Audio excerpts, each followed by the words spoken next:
नमस्कार, बहुत स्वागत है आपका मॉर्निंग ब्रेकिंग न्यूज में। खबरों के साथ मैं हूं रीनू यादव। शुरुआत करेंगे उमरिया की बड़ी खबर के साथ, जहां उमरिया में अफसर की दबंगई का मामला सामने आया। 2 युवकों की सरेराह पिटाई की गई। एसडीएम बांधवगढ़ पर गंभीर आरोप लगे हैं। युवकों की पिटाई करवाने का आरोप लगा है। युवकों की डंडों से पिटाई करवाने का आरोप एसडीएम पर लगा। एसडीएम की गाड़ी को ओवरटेक करने का मामला है। घटना का वीडियो सामने आया है।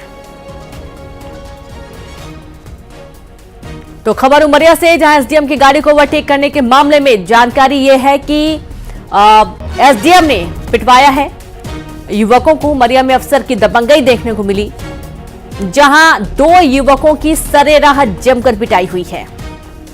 तो एसडीएम बांधवगढ़ पर गंभीर आरोप लगे हैं। युवकों की पिटाई करवाने का एसडीएम पर आरोप लगा है।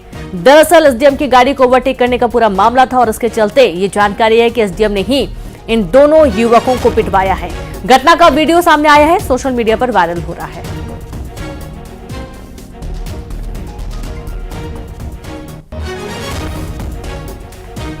तो ये देखिए, वीडियो भी सामने आ चुका है। किस तरीके से डंडों की बरसात की जा रही है युवकों पर। गाड़ी में भी तोड़फोड़ कर दी गई, गाड़ियों के कांच तोड़ दिए गए हैं। और संवाददाता विजेंद्र तिवारी जुड़ गए हैं। विजेंद्र, पूरा मामला बताएं। क्या इतना गुस्सा आ गया एसडीएम को कि 2 युवकों की सरेराह पिटाई तो करवाई ही, गाड़ी में भी तोड़फोड़ की गई? जी रेनू, ये पूरा जो मामला है ये बांधवगढ़ एसडीएम अमित सिंह हैं, उनका बताया जा रहा है। इस वायरल वीडियो में एसडीएम खुद खड़े होकर के और पिटाई करते दिख रहे हैं। बांधवगढ़ जाने वाले रास्ते में ये घंगरी नाका के पास की घटना बताई जा रही है।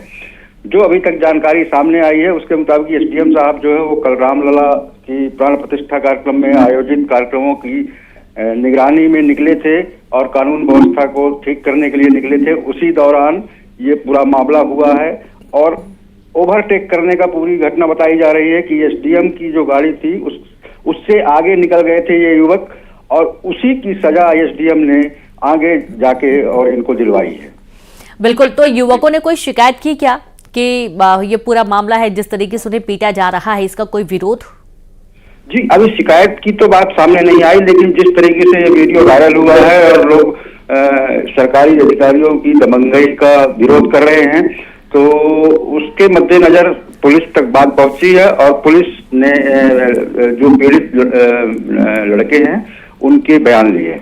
शुक्रिया आपका, बहुत शुक्रिया विजेंद्र जानकारी के लिए। तो पुलिस ने बयान ले लिए हैं, हालांकि कोई शिकायत तो नहीं की गई, लेकिन वीडियो सामने आने के बाद जरूर इस पर जांच की जा रही है। गाड़ी को ओवरटेक करने के चक्कर में ये पूरा घटनाक्रम हुआ, जहां 2 युवकों की जमकर पिटाई की गई। एसडीएम खुद डंडा लेकर उन्हें पीटते हुए नजर आए हैं। और अब बात जबलपुर में बदमाशों ने दिन दहाड़े सड़क पर युवक को पीटा। युवक से मारपीट करने का वीडियो सोशल मीडिया पर वायरल हो रहा है। 4 बदमाशों ने मोबाइल दुकान से निकालकर युवक को पीटा। धारदार हथियार से लैस होकर पहुंचे थे बदमाश।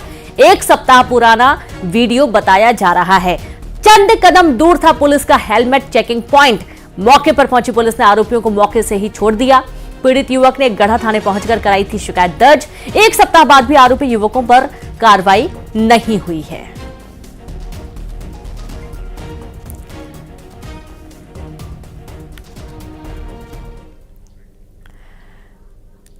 तो कवर्धा में मजदूरों ने खोला मोर्चा। वेयर हाउस हथलेवा के मजदूरों ने मोर्चा खोल दिया। 1 साल से पीएफ जमा नहीं होने से नाराज हैं। ठेकेदार ने नहीं जमा कराया पीएफ। सरकारी अधिकारियों पर भी ध्यान नहीं देने का आरोप लगाया गया है। तो कवर्धा में मजदूरों ने खोला मोर्चा। वेयर हाउस हथलेवा के मजदूरों ने मोर्चा खोल दिया है। 1 साल से पीएफ जमा नहीं होने से काफी नाराज हैं और सरकारी अधिकारियों पर भी ध्यान नहीं देने का आरोप मजदूरों ने लगाया है। तो हम लोग साहब मन से मांग करें कि हमारा पुराना पैसा दिया जाए। तो कितना पैसा, कितना जन के है? वो करीब 350 हिमाल काम करते हैं इस वेयर हाउस में। हाँ। और उसमें करीब 2 लाख से ऊपर आएगा पैसा। कितने दिन से बचा है? 1 साल हो गया। 1 साल से ऊपर है। फिर तो उसको मांग करने के लिए हम लोग यहाँ 1-2 दिन की मोहलत मांगे थे। ठेकेदार आऊँगा, फिर काम जब तक काम चालू रखो करके फिर हम लोग काम भी स्टार्ट किया अधिकारी लोगों की बात मानकर। उसके बाद वो 17 तारीख तक आएगा करके बोले थे। 17 तारीख तक तो नहीं आया। उसके बाद हम लोग 20 तारीख को अपना रोक दिया काम को। प्रभारी यहाँ के। अब ओकर बाद 17 तारीख तक आप लोग काम कर लो। उसके बाद में कौन साहब था वो डीएम का साहब तहसील एसडीएम उमर रही से कि आप लोग 17 तारीख तक के करके देख लो, नहीं आएगा तो आप लोग काम बंद कर देना बोली से। तो हमन के साहब हमारे पुराना पैसा पड़े है भाई। आदमी तो आजकल 1 महीना के बाद भी अगले महीना में अपना पैसा मांगने के लिए थे। हम तो साल भर के पैसा मांगे सर, इसलिए हमको अंदर कर दिया। वही मोहन कैबिनेट की बैठक आज शाम 4 बजे होगी। मोहन कैबिनेट की प्रमुख बैठक मुख्यमंत्री की अध्यक्षता में मंत्रालय में ये बैठक होगी। अलग अलग विभागों के प्रस्तावों को लेकर चर्चा होगी। कई अहम प्रस्तावों को मिल सकती है कैबिनेट की मंजूरी। बड़ी खबर आपको दे रहे हैं भोपाल से, जहां आज मोहन कैबिनेट की महत्वपूर्ण बैठक शाम 4 बजे मुख्यमंत्री की अध्यक्षता में मंत्रालय में ये बैठक होगी। अलग अलग विभागों के प्रस्तावों को लेकर चर्चा होगी। कई प्रस्तावों को हरी झंडी मिलने की भी पूरी संभावना और कई अहम प्रस्तावों को कैबिनेट में चर्चा के लिए भी रखा जाएगा। बड़ी खबर भोपाल से, शाम 4 बजे मंत्रालय में मुख्यमंत्री की अध्यक्षता में मोहन कैबिनेट की महत्वपूर्ण बैठक। कई सारे प्रस्तावों को लेकर चर्चा, कई सारे प्रस्ताव पटल पर रखे जाएंगे। हरी झंडी मिलने की भी संभावना बनी हुई है।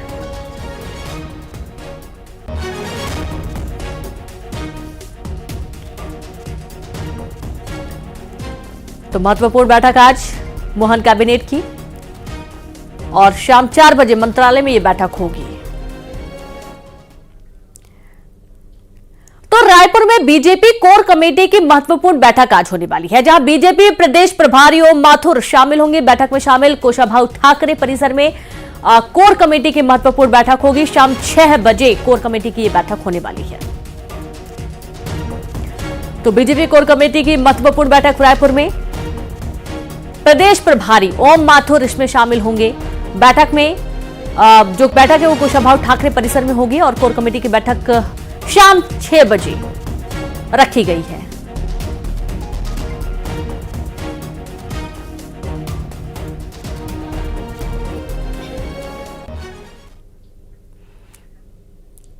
तो रायपुर एम्स के अनियमित कर्मचारियों ने मोर्चा खोल दिया है। आप देखिए कि जो अनियमित कर्मचारी हैं उनका कहना है कि उन्हें हटा दिया गया है, जिसका वे लगातार विरोध कर रहे हैं। एम्स के आउटसोर्स कर्मचारी आज से करेंगे प्रदर्शन। प्रदर्शन से ठप हो सकती हैं कई सेवाएं। ओपीडी समेत आपातकालीन सेवा पर भी इसका भारी असर पड़ सकता है। आउटसोर्स कर्मचारियों को हटाए जाने का विरोध किया जा रहा है।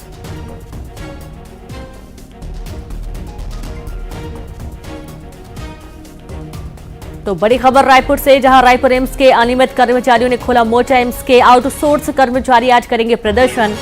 प्रदर्शन से ठप हो सकती हैं कई सेवाएं। ओपीडी समेत आपातकालीन सेवा पर भी इसका असर पड़ सकता है। आउटसोर्स कर्मचारियों को हटाए जाने का विरोध कर रहे हैं और इसी के चलते जो कर्मचारी हैं वो हड़ताल का रुख अख्तियार कर चुके हैं। और मध्य प्रदेश में फिर प्रशासनिक सर्जरी की गई है। 12 आईएएस अधिकारियों का तबादला किया गया। 12 आईएएस अफसरों में 3 अपर मुख्य सचिव, 4 प्रमुख सचिव जबकि 5 अन्य आईएएस अफसर शामिल हैं। सामान्य प्रशासन विभाग ने देर रात आईएएस अधिकारियों के तबादले की सूची जारी की।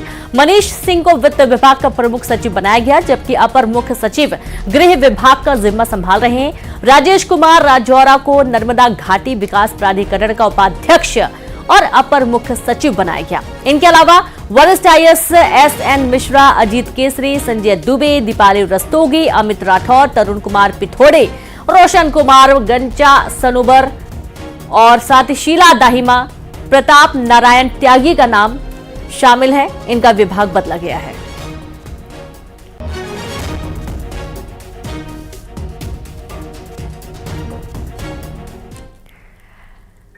और अब बात करेंगे ठंड की, क्योंकि मध्य प्रदेश में कड़ाके की सर्दी पड़ रही है। एमपी में उत्तरी राज्यों से ज्यादा सर्दी समझ में आ रही है। दिल्ली, पंजाब, हरियाणा, राजस्थान और यूपी से भी ज्यादा सर्दी एमपी में पड़ रही है। देश के 10 सबसे ठंडे शहरों में मध्य प्रदेश के 4 शहर शामिल हैं। छतरपुर के बिजावर में सबसे कम 2.1 न्यूनतम तापमान दर्ज किया गया। अशोकनगर का आवरी, शाजापुर का गिरवर और दतिया भी सबसे ठंडे शहरों में शामिल है। इन शहरों में 3 डिग्री से कम तापमान दर्ज किया गया है।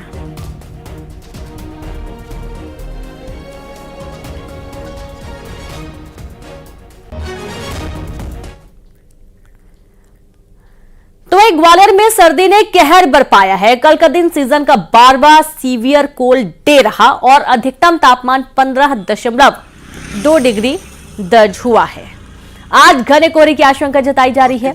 अगले 48 घंटे शीतलहर का असर भी रहेगा। अभी तो शीतलहर जारी है ग्वालियर में और ऐसा लग रहा है अभी कुछ दिनों रहेगी। यहाँ काफी दिनों से शीतलहर चल रही है। सर्दी परेशान कर रही है। सर्दी तो बैटिंग कोल्ड एकदम से।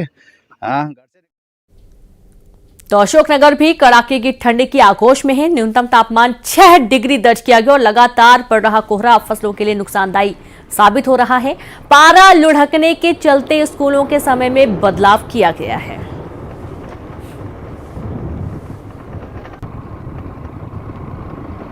तो शाजापुर की भी बात करेंगे, जहां कड़ाके की ठंड से जनजीवन प्रभावित है। न्यूनतम तापमान 7 डिग्री के लगभग दर्ज हुआ। सर्द हवाओं ने जहां ठंड को बढ़ा दिया तो वहीं लोग जगह जगह अलाव जलाकर खुद को गर्म रखते हुए दिखाई दे रहे हैं। शाजापुर में भी कड़ाके की ठंड पड़ रही है और पारा लगातार नीचे की ओर जा रहा है। यहाँ का न्यूनतम तापमान 6 से 7 डिग्री के बीच बना हुआ है, जिसके चलते जनजीवन पूरी तरीके से प्रभावित है।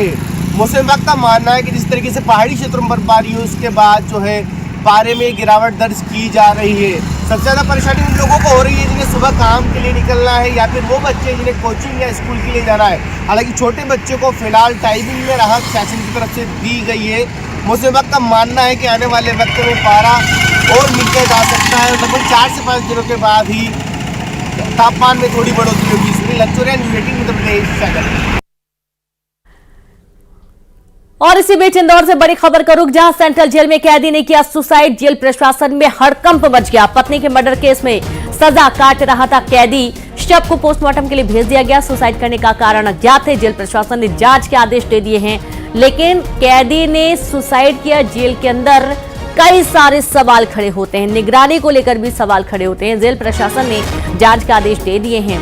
कारण अज्ञात है। सुसाइड क्यों किया गया इसकी कोई जानकारी फिलहाल नहीं है। तो वहीं शव को पोस्टमार्टम के लिए भेज दिया गया। पत्नी के मर्डर केस में कैदी सजा काट रहा था और शव कब्जे में लेकर पोस्टमार्टम के लिए भेज दिया गया। सुसाइड करने का कारण अभी फिलहाल मालूम नहीं है। जेल प्रशासन ने जांच के आदेश दे दिए हैं। बड़ी खबर है इंदौर से, जहां जेल में कैदी ने सुसाइड कर लिया। तो सेंट्रल जेल का पूरा मामला है और जेल प्रशासन में इसके चलते हड़कंप मचा हुआ है, क्योंकि कई सारे सवाल खड़े हो जाते हैं कि आखिरकार कैदी ने सुसाइड कर कैसे लिया।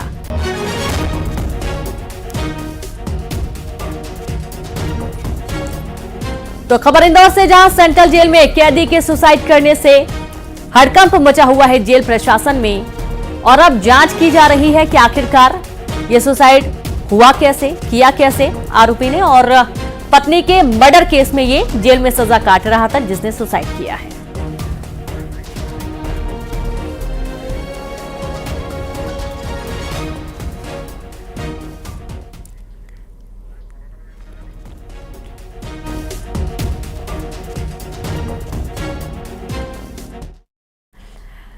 और खबर बड़ौदा बाजार से, जहां 2 मंजिला मकान में जा घुसी तेज रफ्तार कार। रेत से भरे हाईवा मकान भरभरा कर गिर गया। तो 2 मंजिला मकान में जा घुसी तेज रफ्तार रेत से भरी हाईवा मकान भरभरा कर हाईवा के ऊपर गिरा। मलबे में फंसे ड्राइवर और हेल्पर। करीब 12 घंटे के बाद ड्राइवर को मलबे से निकाला गया। हेल्पर अभी भी मलबे में फंसा हुआ है। पलारी पुलिस भी मौके पर मौजूद है। पलारी थाने के वटगन का ये पूरा मामला सामने आया है, जहां पर रेत से भरा हाईवा एक मकान में जा घुसा। मकान भरभरा कर हाईवा के ऊपर ही गिर गया, जिसमें ड्राइवर तो निकल आया है लेकिन अभी भी हेल्पर मलबे में फंसा हुआ है। पुलिस मौके पर मौजूद है। निकालने की तमाम कोशिशें की जा रही हैं। खबर बड़ौदा बाजार से है। बड़ा सड़क हादसा सामने आया है, जहां मकान में जा घुसी रेत से भरी हाईवा और अब हेल्पर को निकालने की जद्दोजहद। करीब 12 घंटे हो चुके हैं, उसके बावजूद अभी हेल्पर बाहर नहीं आ पाया है। और संवाददाता योगेश यादव जुड़ गए। योगेश, पूरी जानकारी दे, हेल्पर क्या निकाल लिया गया अभी? जी बिल्कुल, आपको बताइए कि पूरी घटना पलारी के वर्धन की है, जहां बीती रात रेत से भरी जो हाईवा है तो 2 मंजिला मकान में जा घुसी। इतनी जबरदस्त मकान में जा घुसी है कि ट्रक के ऊपर जो मकान है वो पूरी तरह से आ चुका है। साथ ही साथ ये भी बड़ी घटना बताई जा रही है कि मकान के अंदर दुकान था, दुकान भी सब ध्वस्त हो गया है और जो मलबे में लगभग 12 घंटे तक ड्राइवर और हेल्पर फंसे हुए थे। वो अभी सवेरे सवेरे ड्राइवर को निकाल लिया गया है और अभी भी हेल्पर वहां अंदर में मौजूद है। उनको निकालने की कोशिश की जा रही है। जैसे ही पर्दा फटेगा के बाद कहीं ना कहीं जो हेल्पर है वो दिखाई देगा, उसके बाद हेल्पर की जान बच जा सकेगी। लेकिन अभी जानकारी के मुताबिक ड्राइवर की हालत गंभीर बताई जा रही है कि पलारी के स्वास्थ्य केंद्र में भर्ती कराया गया है और जो हेल्पर है अंदर पूरी तरह फंसा हुआ है।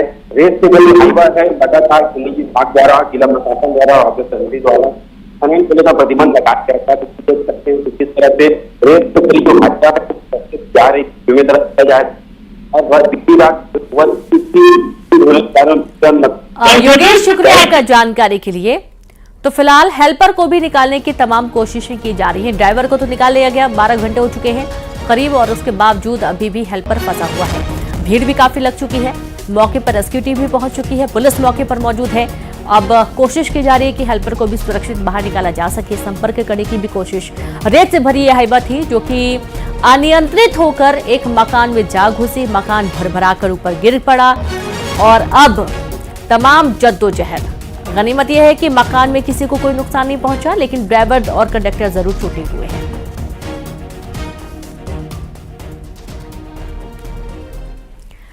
तो छत्तीसगढ़ की सियासत से बड़ी खबर मिल रही है और लोकसभा चुनाव से पहले कई दिग्गज थामेंगे बीजेपी का दामन। जेसीसीजे के प्रमुख अमित जोगी हो सकते हैं बीजेपी में शामिल, महंत रामसुंदर दास भी बीजेपी में शामिल हो सकते हैं, आम आदमी पार्टी के कई दिग्गज नेता भी बीजेपी में शामिल हो सकते हैं। 12 साढ़े 12 बजे रायपुर में बीजेपी कार्यालय में होगा प्रवेश कार्यक्रम। प्रदेश प्रभारी ओम माथुर, सीएम विष्णुदेव साय, संयोजक अजय चंद्राकर कराएंगे बीजेपी में शामिल। और संवाददाता तनु जुड़ेंगे। तनु, कई सारे बड़े नाम हैं जो कि बीजेपी में शामिल हो सकते हैं, पूरी जानकारी दें।